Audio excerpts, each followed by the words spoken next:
Building a marriage while buying and building houses. Today on the Pollinator Podcast. Shannon and Terry are the ones who know each other, so we'll let you start it off. Because you were a guest at the Orlando Chapter Miss Esquire meeting. We were talking about like goals and vision boards, and you had mentioned how you and your husband like sit down every year and do, all that planning for the whole year for your businesses. And of course, my ear perked up. I was like, oh, she works for their husband. All right, I need to go talk to her.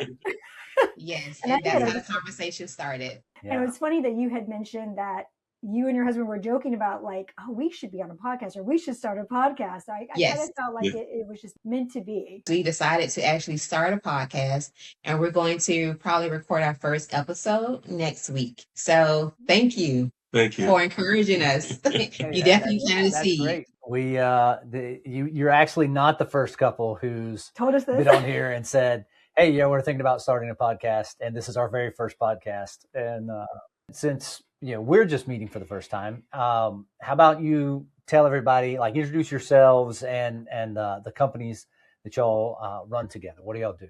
So my name is Teri Hillery, and the companies that we run together, we have a real estate investing company called Home Key Enterprise. And so we invest in housing, we flip, and then we're also landlords. So we have 9 doors. It is definitely busy with 9 tenants that you have to, I don't want to say keep an eye on, but manage.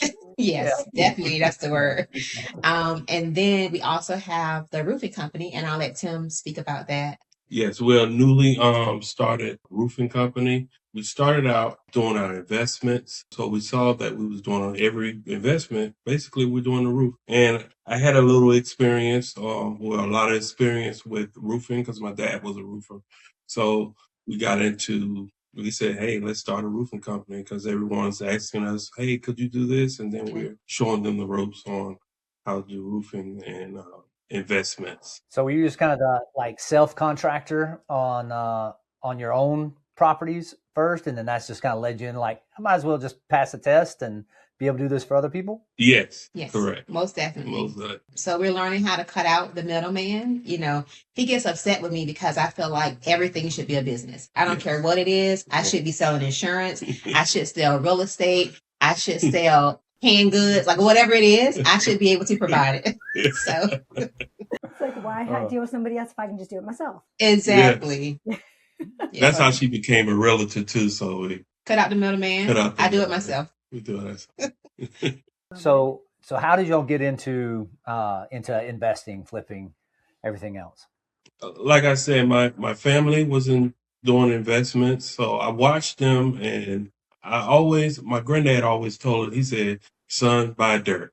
So, and that's how it started. So I was just looking around and kind of fumbled into it with my first house, Tell the story about that. Yeah, I bought it for $3,000. And I said, okay, let me fix it up. And then, to make a long story short, the equity built up in the house. So I said, hey, I figured out, okay, I could pull money off of this and buy another house. And basically that's how it started. Well, I grew up on a farm, so I can appreciate your granddad's advice. Oh, yeah. As well. So that's how the business got started. How did y'all get started? Well, we got married in 2017, and we did our first flip in 2018. So what happened was Tim likes to do what we call riding for dollars, right? So you're riding around town, you're looking at homes that are, they need to be cared for. Maybe the owner has passed away or they can't, afford to take care of the homes. So Tim would ride in these distressed properties. He would look up the owners and he would call them. And so our very first flip together, he saw a home that was on the tax deed sales. And so he knew the person. And he contacted them. And of course, it was Air Property. So, of course, with Air Property, you got to contact everybody connected to that particular person that passed away.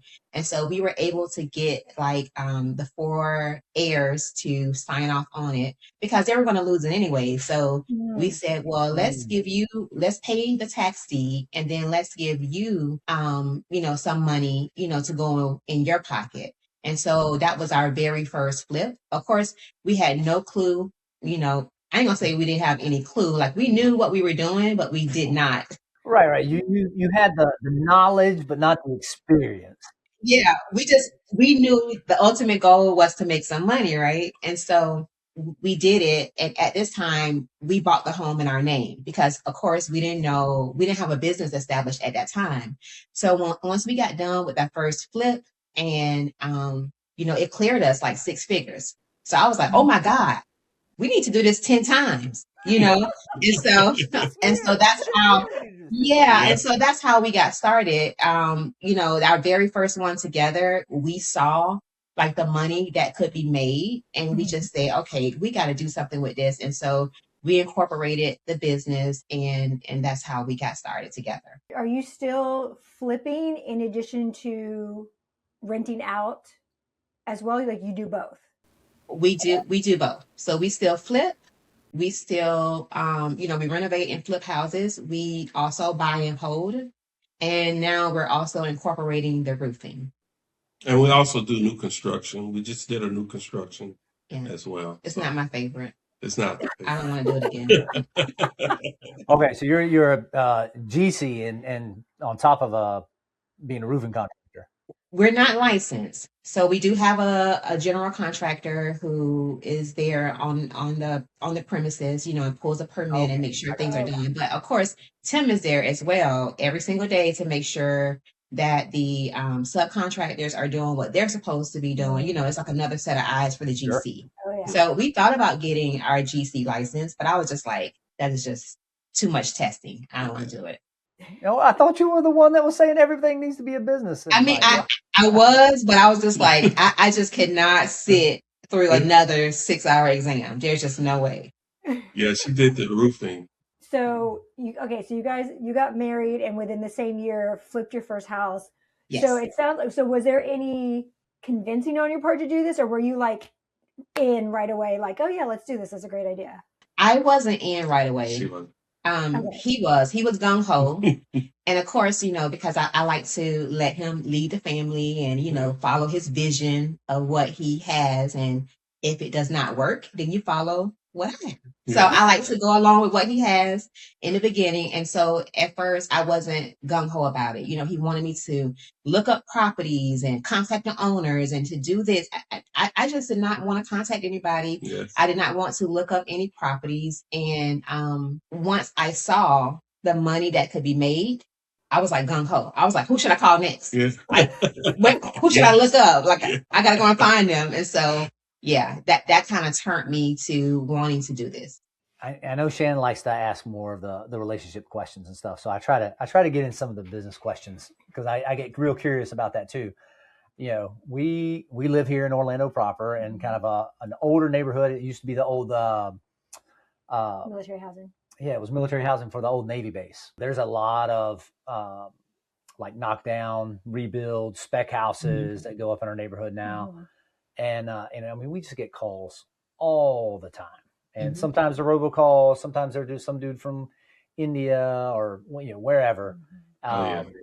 Just like, hey, how much do you want for your house? And so have you run into that a lot? Like when you're contacting folks and they're like, you're the 50th person to call me and ask me how much I want for my house. Oh yes, all the time. All the time. So sometimes they hang up. Yeah. We have a really great story though.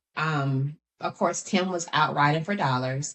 He was in Daytona Beach and he was out riding and he saw where the code enforcement had put like a notice on some distressed duplexes.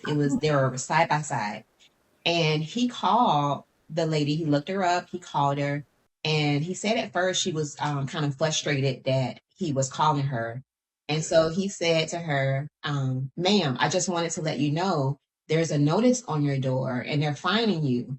And she kind of stopped and listened. And he shared, because he called me right away. He was like, this lady is going to call you. I told her my wife is a realtor. You probably can help her. But so when I did talk to her, she told me that she was going to hang up on my husband but he was so nice and sincere that she wanted to continue talking. And so with connecting with her, so we were able to buy those duplexes from Nice. her. Oh, Yeah, wow. and this was like in the middle of COVID. So we were able to buy those duplexes from her at a very great rate. And then we were able to renovate them as well. And then in the process, I was able to establish a relationship with her, and I was able to sell like 10 of her other properties for her. Oh, Oh, wow. wow. Yeah. Mhm. That is a great story. So Yes. being nice and sincere, and then and Yeah. helpful, and then I guess it also, I think that one of the things that sticks out to me here that would make you stand out is like, oh, there's a notice on your door, like you're obviously not half a world away or some robot, like you're somebody like right there in her neighborhood. Yep. So it worked out perfectly. Yeah. Oh, Awesome. gosh.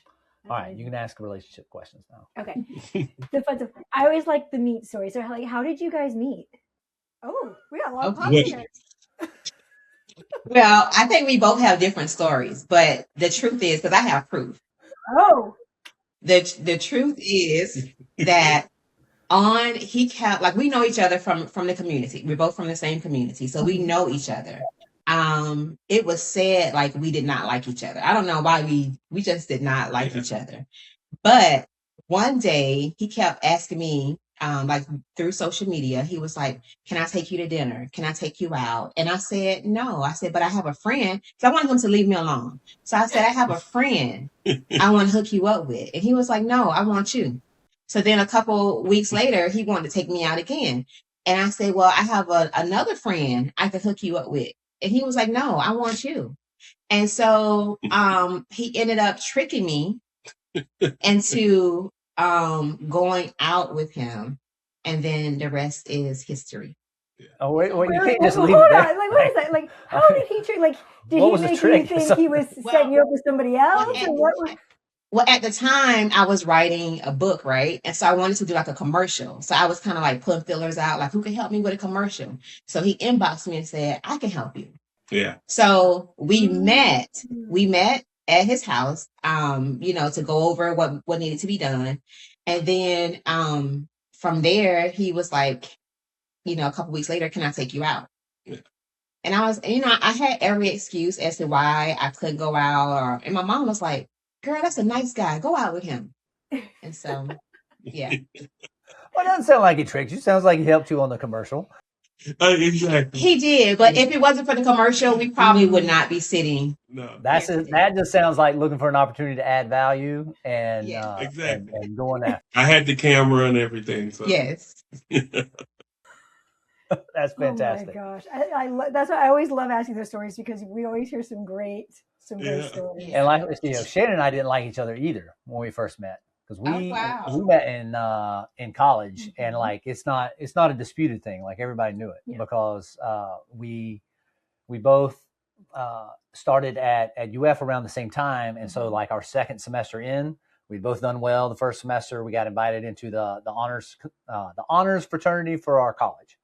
And so we had to pledge, and we were both in the pledge class, and we didn't know each other. At first couple meetings had not interacted. It was a big group, but we both decided to run for chancellor, which is like the president of the pledge class. And so we had to show up, and there's a little bit more behind the speeches, but at the end of the election, I won. You did. But Shannon decided that she didn't like me for pretty much the rest of the semester. And it was like one of those big auditorium style classrooms with were like real steep. And so I'd be down at the lectern, like trying to preside over this pledge class meeting. And she would find the seat that when she sat down, just put her directly at eye level with me. And she would just stare at me the whole time. Like, "I know you're going to screw up, and I won't be here to laugh when you do." Oh my gosh. It took pretty much the whole semester to convince her that. No, but you were oblivious when I started liking him. He was oblivious. It was the spring barbecue for our college, and I was flirting with him, and he was totally oblivious. And his fraternity brother was like, "Dude, like, hello, she's flirting with you." And he's like, "Yeah." And he's like, "No, hello, like, this is obvious." Like, I mean, these kinds of mixed signals have been a hallmark of our marriage the whole through, and so like, Wow. So how did you all connect then? So go ahead. Okay. So part of being a pledge class is you had to do different fundraisers. And so we had the night of that barbecue, and the very next day we were going to have a car wash. And I had to get all the towels and supplies and stuff from my big sister in the honors fraternity. And so I asked Will if he would help me take them all to my car. And we had a couple conversations before this as well.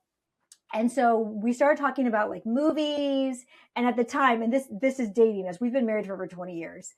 Fast and Furious was just coming out. Yeah. Like, well, no, it was out on video. It was out on video. No, that's not what we watched though. Yes, I'm sorry. Gone in 60 Seconds. Gone in 60 Seconds. Okay. Angelina Jolie. Yes, Gone in 60 Seconds. That was right. Nicolas Cage. Yes. And I was like, oh yeah, I really like that movie. And so basically he ended up following me to my apartment. Invited. Like, followed me to my apartment. We hopped in his truck. He took me to get ice cream. And then we went back to my apartment and watched Gone in 60 Seconds. And so that was like our first and date. We've been together ever since. Oh, so sweet.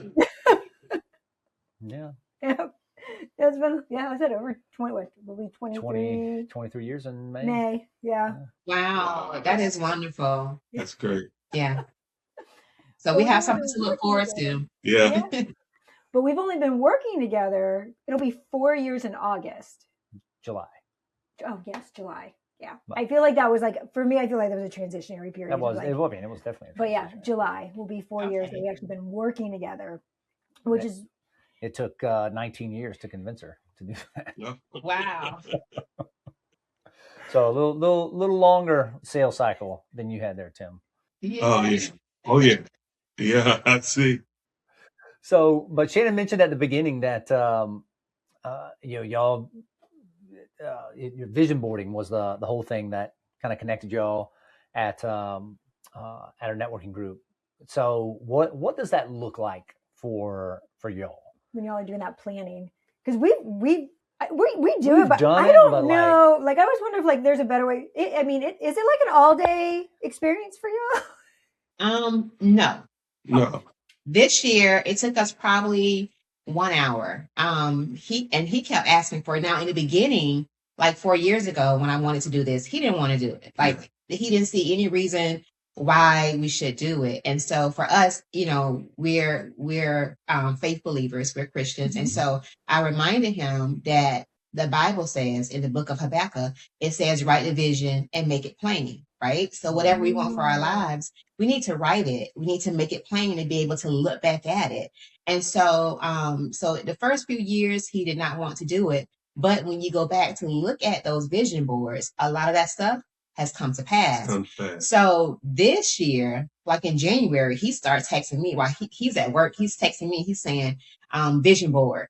When are we going to do it? And so for like a couple of weeks, he was like, vision board. So what I did was I reserved a space at a restaurant where we had a table. And so now instead of cutting out pictures, we do like a dry erase board and we kind of put it in sections. We do spiritual, we do personal, and then we do business. And we write out our planning for 2026. Like what do we want this year in each of these categories for this for 2026. And so it's been working out, Yeah. Where there's lack of vision, the people perish, right?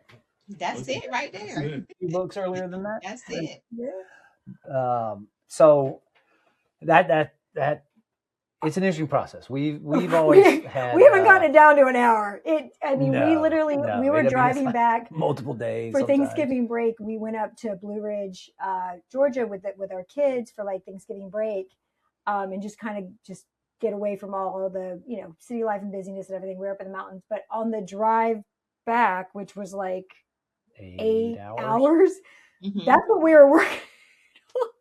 The whole drive, and I was like, does it take everybody else this long? Because this is not encouraging. I don't want to spend 8 hours like goal setting and planning. I mean, we were also like driving and stopping at Buc-ee's and stuff like that. So I mean, it wasn't like 8 hours. You can't. Okay. Can't quite. It's still a lot longer than an hour. Yeah. So how long was your vision board? Like how many It was more items? like a document because she was typing it. Well, But yeah, because we do have a business coach, and it was like breaking down the goals for the business, and it was like there was like all different sections, and then like it was ops and it was marketing and it was so getting down into really kind of identifying some of the key things. And really, we've been in this phase and stage or whatnot. So to give you a little bit more background, so I was basically just like a consultant on my own for maybe 13 years. And so I was just kind of being the coach, consultant, fractional type work. And eventually I had an employee just kind of like my executive assistant and whatnot, but it was still always just like helping people put out the fires, helping them design their plans and whatnot. But it was their team who largely went and executed. And so then Shannon came on board and our team started growing. And last year was a lot of growing pains for us. We had to let go of our first employees, like ran into kind of the limits of our own team and the execution and everything else. And so it's been a consistent theme where like we sat down and we put these things down on paper, but it was things we had already known and already talked about. Like there wasn't any like new revelations or out there. Like it was, the rest is going to come. We have to fix this right now. And so that's really what we, even though it didn't take hours to come to agreement on what it was we were actually fixing or how we're going to do it. And so now it's just the implementation. Okay, nice. And something that I think we've noticed is that in a lot of married couples we talk to, there's usually, someone who's kind of has the visionary role, someone who has like that operations role, the integrator type role, and they usually have opposite strengths, which is kind of what helps complement each other. Would you say that's true for you guys as well? Yes. I'm more of the boots on the ground. She's more the administrator. Yes. That's basically how it is. Yes. I keep everybody's calendar. So, no matter how many times I send him a calendar invite, no matter how many times I write it down on the board, I stick it on the refrigerator, I have to call him to remind him what we are doing from day to day. And then not only that, I kind of implement everything. When we have a meeting, I'm learning now, I had to learn years ago, when we have a meeting, I gotta send him minutes, right? Because he's gonna be like, we didn't talk about that. And I'm like, yes, we did. So now I send him minutes, So although we are husband and wife, when we are definitely meeting and working on business, like my hat is totally off. And sometimes I have to tell him, listen, I'm not your wife right now. I am your business partner. Okay. So yes, we definitely work in our natural strengths. He's definitely a visionary. He'll tell me what the plan is, what he see, and then I put it into operation because I want to make sure that whatever we're doing, we are following the guidelines that the law has set. We are doing this thing correctly because I do not want to be on the news, and so I make sure we are, following the processes and the procedures that is needed to accomplish whatever goal that we're doing. See, I'm not the only one who needs reminders. Yes. We share an office, like we work from home, we share an office space, we're like on opposite sides of the room, and we'll still like, let's hop onto a Zoom call. So this is all recorded while we're having this conversation because it'll record it. And we have no great idea. Be like, here you go. Here's what we talked about. Okay, thank you. Going forward. That is a great idea. That's a good one there. It's also come in handy a couple of times when we've gotten into disagreements, and we go back to the transcript of like, okay, what did you say? What did I say? Okay, yeah. Yes. Oh, and I could be like, no, do you really want to hear what your tone was? Like, uh-oh.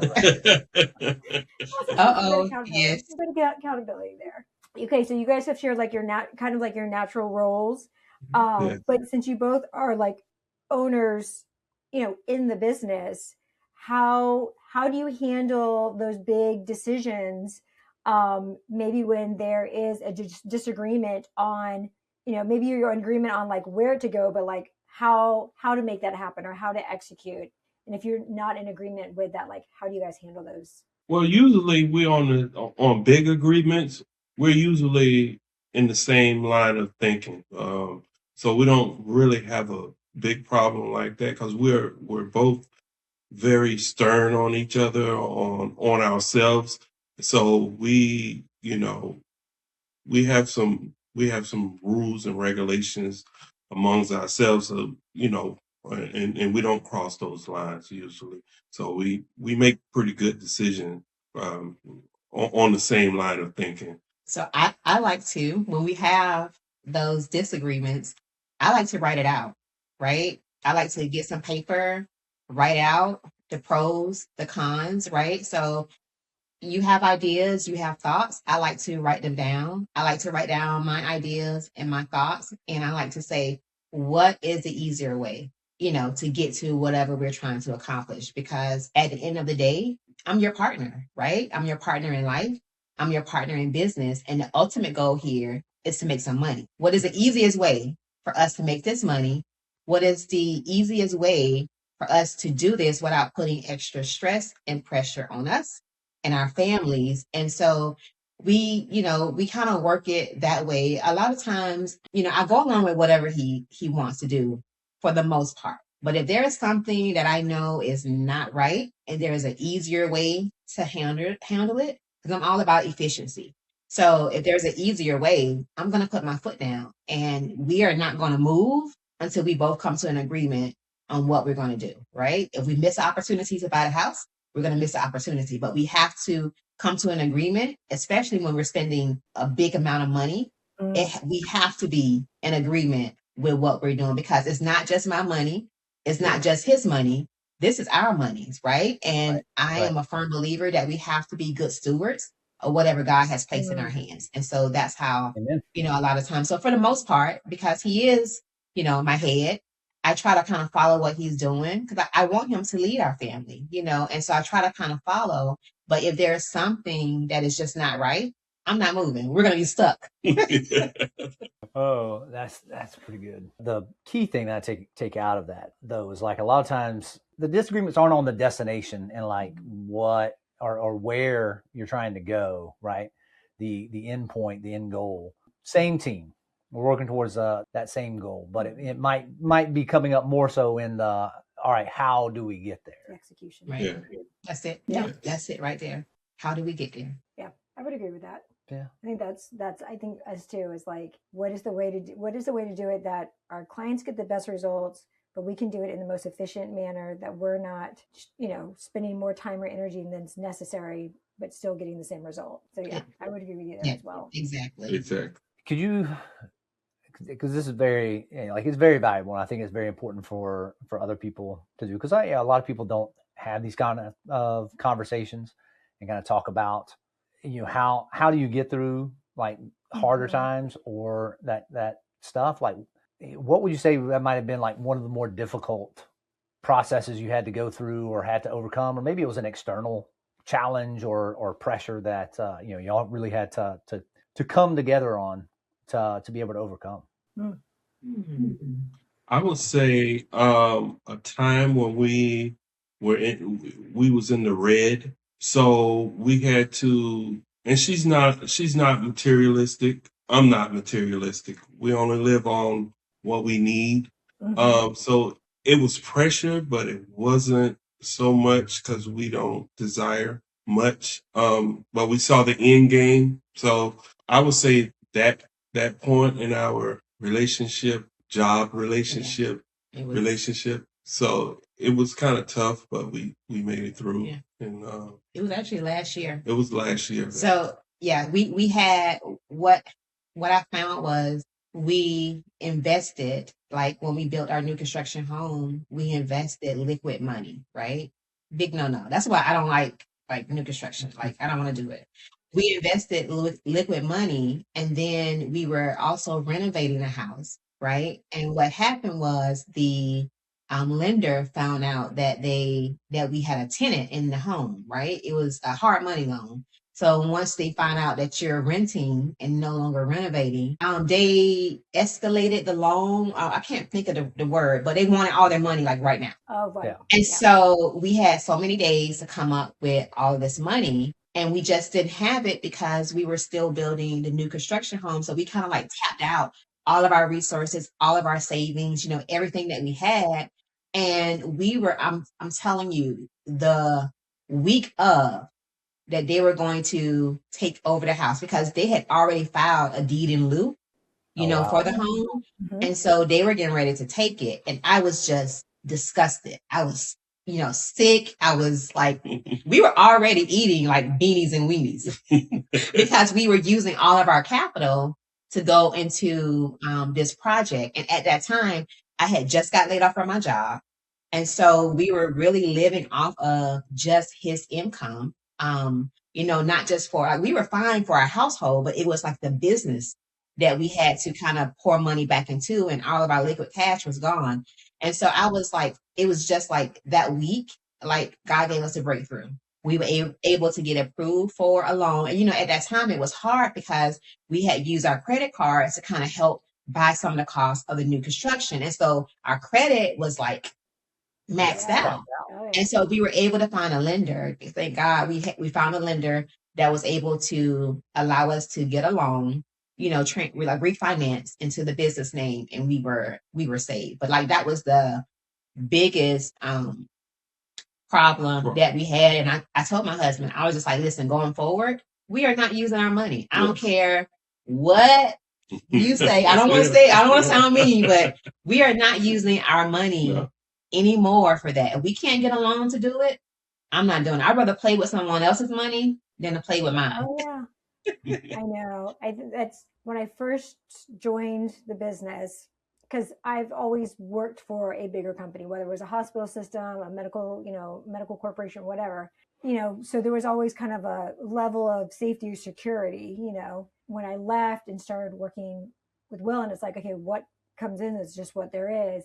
I would always get if anything didn't go exactly right, I would freak out. I would be a wreck. I mean, panic attacks, the whole thing. And as we go through, it still isn't great. It's still not fun, but I'm like, she has to remind me sometimes. Right. I'm like, okay, so this happened. What do we learn from this? So what do we learn? And then how do we do it differently next time? So we don't make the same mistakes.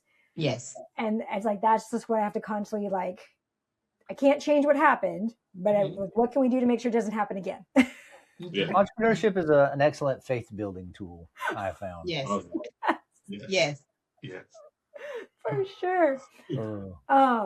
Something that we talk about with a lot of married couples comes up with is, because you work together as well, it's really hard to kind of turn that off and have maybe good boundaries on this is the business time, this is the marriage time.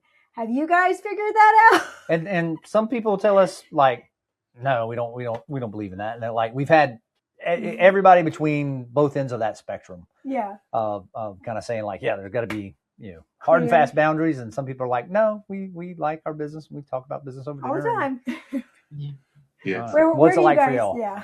I'm gonna let him answer. Well, usually with that, we managed and balanced that out pretty well, because we could be on vacation sometimes, and then she'll be like, "Oh, such and such is calling me. We'll take care of it later." We know how to put business on the back burner when it comes to our family. But yeah, we basically balance it out pretty well, because we never stop business. Yeah. So always happening. It's 24/7. Yeah. If someone needs to buy a house, or if there's a property that's distressed and somebody wants us to come and look at it to possibly buy it, I'm not going to tell them, well, I'm off this weekend, I'll call you on Monday. Well, Monday may be too late, and so we are definitely available. I don't want to say 24/7, but there are points where we'll turn our phone off. At about 6:30, we have wind down.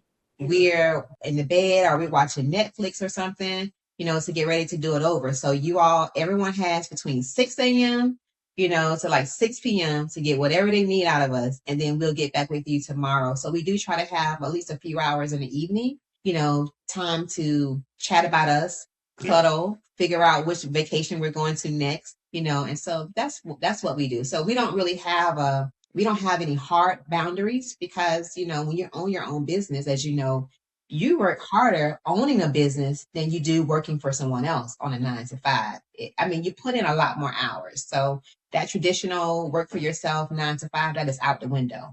We work every day because we don't know when, like the work that we do, they may call at any time. I have a hole in my roof. Well, I can't, and today is Friday. I can't say, well, I'll get back to you on Monday. It may rain tomorrow, right? And they need our assistance now. And so we kind of look at it like that. Yeah. I quote, meme, whatever you want to call it, but kind of describing those first few years when you go out on business on your own. And it's like one of the most difficult parts of it is, you had this great vision of like, oh, I'm going to go, be my own boss and do all this. And then all of a sudden it's like, man, I'm working longer hours for less money. And I think my boss is an idiot. And my boss is me. But you gotta stick.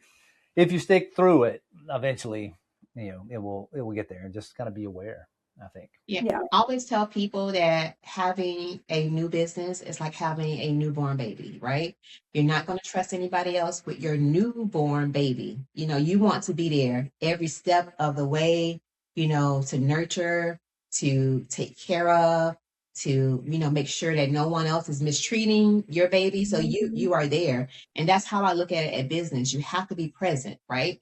Everyone has to know in this business that I'm the mama, and that this is my baby and I'm going to nurture it and take care of it. And I think when you start looking at a business from that standpoint, those beginning years matters. What you do in those first few years, it sets the tone on how that baby is going to grow, right? And we all want healthy, productive children once they get to a certain age. And so I always tell people, put in the work now so that way it'll work for you later. I think that is excellent advice. Excellent advice. So finally, the one thing that we ask every couple that comes on the podcast is, what advice would you give to another couple who is thinking about working together?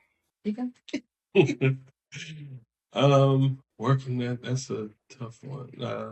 Either starting a business together, or one spouse has the business and the other one's going to leave their job. I would say this. You have to have passion. You have to be passionate about it. You just can't look at it as money. You have to have some knowledge, and every day try to gain knowledge on whatever you're going into business. Because I listen to a lot of books, podcasts, still just about roofing, about construction, investment. You have to have that passion. I also think that when together in business, you have to remember that you are a team, right? Like at the end of the day, no matter what disagreements come up, you guys are a team, and you have to figure out how to make it work. If you can't get along, you can't expect anybody that comes into the business with you to be able to function. So we have to set the ground rules that, we are a team and that we can make it. And that, and I will also encourage each other, the husband and wives, to listen to each other, right? There is no, I'm right, you're wrong, right? We are in this together. We both have good, we both have good insight on how the business should go. We just have to find a common medium, right, to make this business work. So definitely look after each other, listen to each other, and just know that, you're on the same team. I love that. That's pretty fantastic. Great. Well, guys, thank you so much for coming on and chatting with us and letting us get to know you. So your roofing business, what areas do you serve? Central Florida. Central Florida area. They can contact us, of course, on social media at Top End Roofing. And also you can contact us via our website at topendroofingfl.com. And we're just a phone call away if you need a new roof. That's pretty fantastic. And has you been working on that? Did you bring out the camera again? Oh, yes. Yes. Bringing out the camera. Yes. And then for distressed properties or something like that, can they get you at the same spots, or is there a separate Yeah, get us at number? the same. Yeah, you can always contact us at the same spot. If you need anything, definitely contact us through Top End Roofing, or you can also look me up on social media, Teri Hillery, and you'll see my real estate page. Okay. And is that all multi-county, Central Florida as well, Yes, or? yes, Okay. Central Florida as well. So for me, I work throughout the entire state of Florida. So if someone wants to sell a home in Jacksonville, I am getting on the road and I'm heading that way. So I work the entire state of Florida. Fantastic. Beautiful. Thank you. Yes. Awesome. Well, thank y'all so much for being here with us today and sharing your Thank you. Oh, insights and thank your you. story. And I'm sure it'll bless a lot of people. Thank you so Yeah. much. Thank you for having us. Thank you. It was a pleasure.